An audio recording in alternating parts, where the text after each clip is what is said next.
So basically, this interpreter will just interpret which category or what is detection result and which category belongs to, as well as the detection coordinates. This is what I wrote. You can actually pull from my Git later. Okay, so let's see.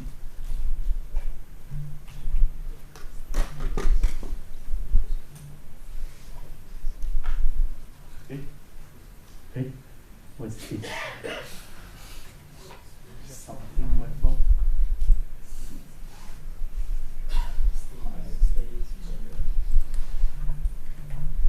What? No such file directory. Did I mine inside here? Oh, wrong folder.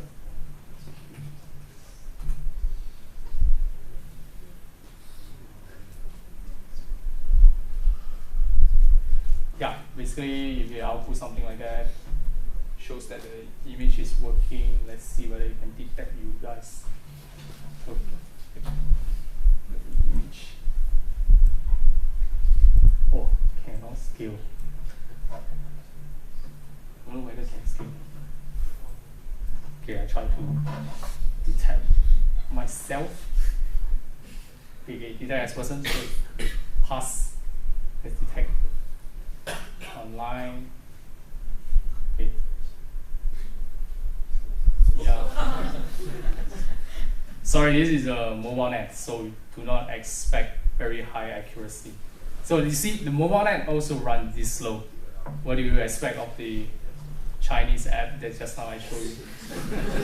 And the accuracy is like, okay, I can detect the front few people, detect my colleagues. I mean, at the back, you almost, yeah, barely. So yeah, so if you, let's just go back to, I hope it doesn't take long. Let's finish this. Okay, give me a new one.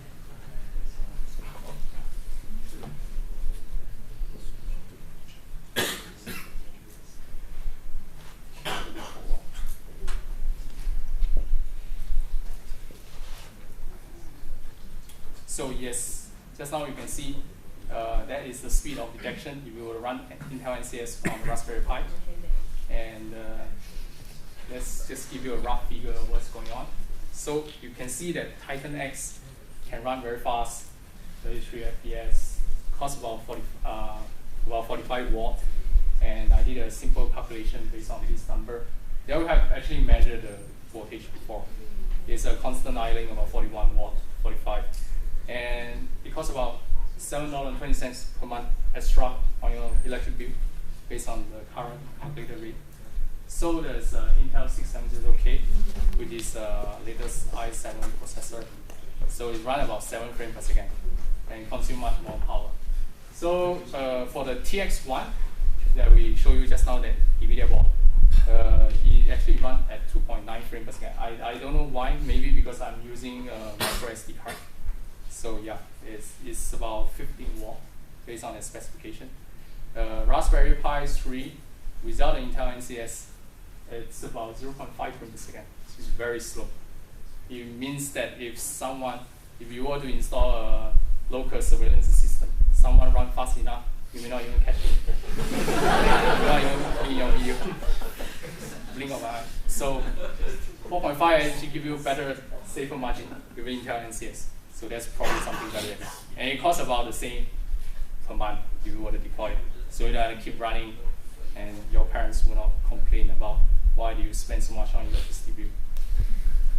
Deep learning is very power hungry. Yeah, and that's all for my talk. Do you have any questions?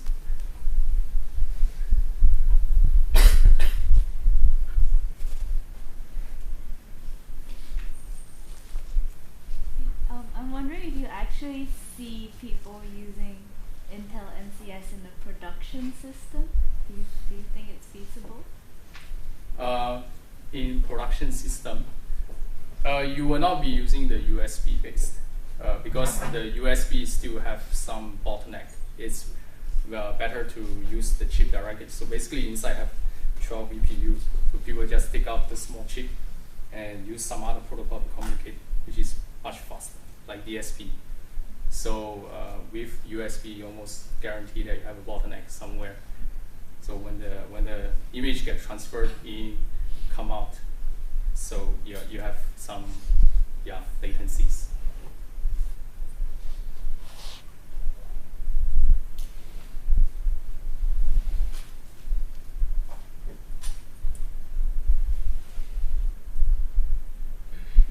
Any questions?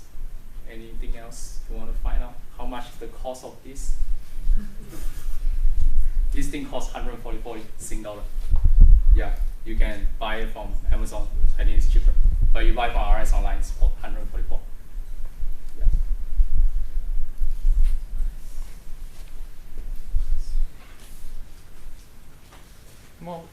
No questions? Yep. How long it takes to train your model on the GTX before you transfer the Intel? How long? I use some sort of transfer learning. So basically download a Google model that's already trained. I use it for my own class. It takes about 24 hours. Yeah. So if you train from scratch, it takes about 1 week.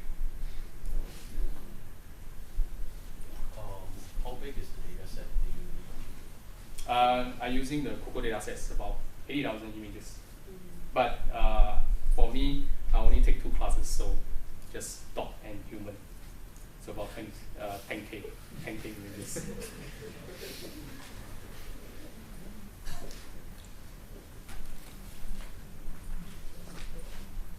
Any further questions? What do you say is difficult to detect bicycle? That was back when I was doing the autonomous vehicle research.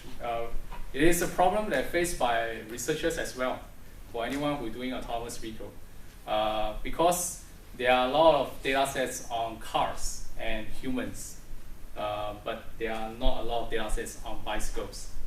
And because of that, if you put in bicycles, the amount of data set is so little. Then when you put inside the model, you have a data skew problem. So the network is biased towards detecting human and car. And when you're given an image with car, human, and bicycle, the bicycle is unlikely to be detected. So one way to downsample all the data and make sure every single data is about the same amount as the weakest link, which is the bicycle. But then that causes overall accuracy drop in your network because you lack of other type of data. So yeah, you guys can contribute to the bicycle data set. Can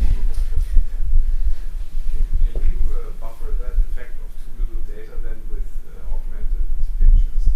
Yeah, if you augment the pictures, you can augment one picture and produce 4 pictures, but you have only 1,000 bicycle data sets, for example. You have 4K. But you look at cars, they are like 150,000. Then if you augment that amount, it's much higher. But if you leave it that amount, it's also fine.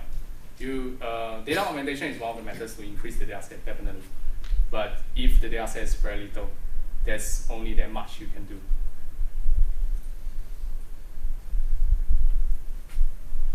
What sort of application are you looking at with the stick at the moment? So at this point of time, it's just toys, for example. I actually built a simple surveillance app for my own purpose. I just, when you detect a human being, you send me an email. That's all it can do for now. Definitely, you can, if you look at application at larger scale, since Singapore is doing this thing called smart lampposts.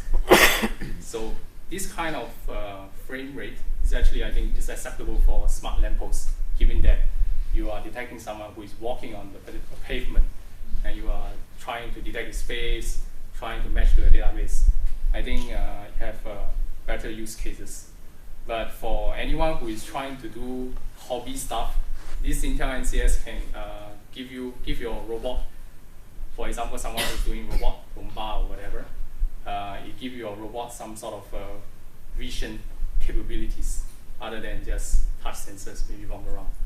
But there are also other type of computer vision embedded system around that you can try out. This is more flexible in a way. Is it possible to run multiple units of that in parallel? Yes. Yes. Oh, yeah. Something I forgot to cover. This one can scale up to 4. Oh. Linear speed increase. So another thing to remember is that this form factor is a bit weird. So if you don't buy a USB extension, it will cock up all your Raspberry Pi USB sockets. So you cannot plug in any mouse or whatever. So you have a USB 3.0 extension. So yeah, that's what I do. I did not realize this as well.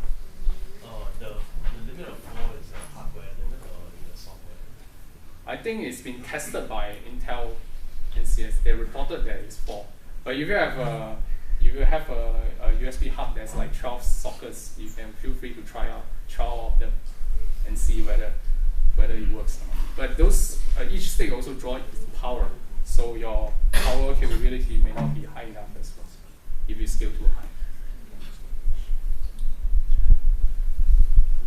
Take one more question.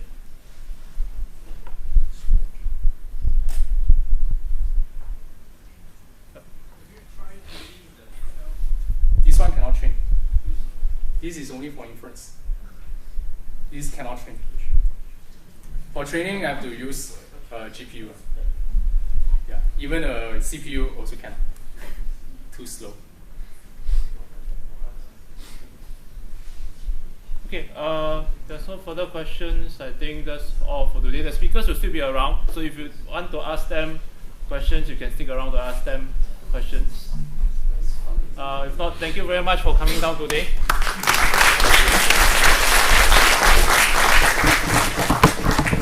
The next meetup is around 2nd or 3rd week of May, so we'll let you all know through Facebook again. So thank you very much for the support, for coming down over. Thank you very much.